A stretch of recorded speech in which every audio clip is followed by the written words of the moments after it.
ख्रिस्त में प्रिय भाइयों बहनों, आज के सुसमाचार में हम देखते हैं कि यूहन्ना जो यीशु के शिष्यों में से एक था, उनसे कहता है, गुरु, हमने किसी को तेरे नाम से दुष्ट आत्माओं को निकालते हुए देखा और हमने उससे मना किया क्योंकि वह हमारे साथ नहीं चलता। यीशु का उत्तर हमारे लिए बहुत महत्वपूर्ण है।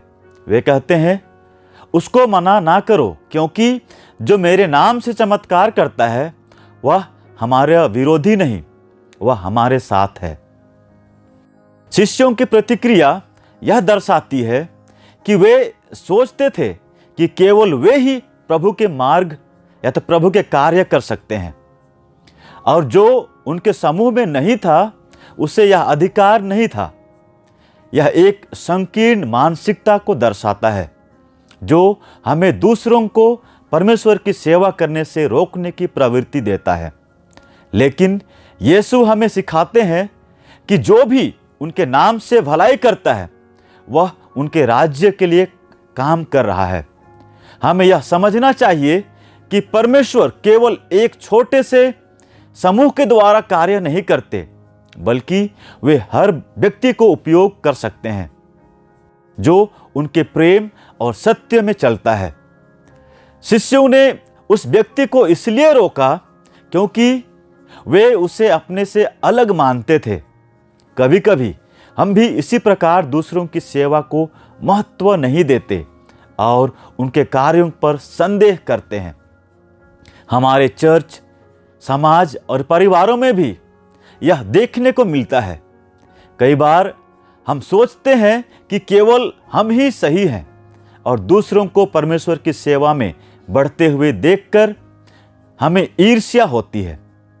लेकिन यीशु हमें सिखाते हैं कि ईर्ष्या और प्रतिस्पर्धा का स्थान मसीह जीवन में नहीं होना चाहिए।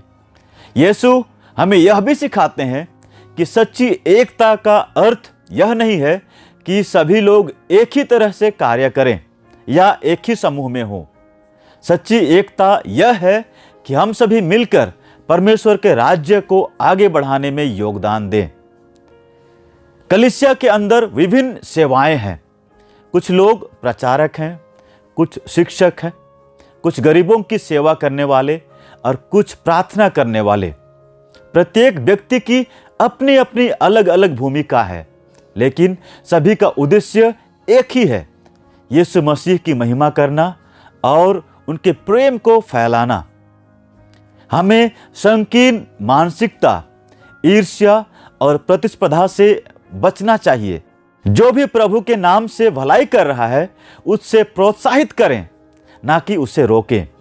परमेश्वर के राज्य में सबका स्थान है और हमें मिलकर उनकी सेवा करनी चाहिए। आइए हम अपने दिलों को बड़ा करें और सबके साथ प्रेम और सहयोग में चलें, क्योंकि जो हमारे विरुद्ध नहीं है वह हमारे साथ है। आमीन।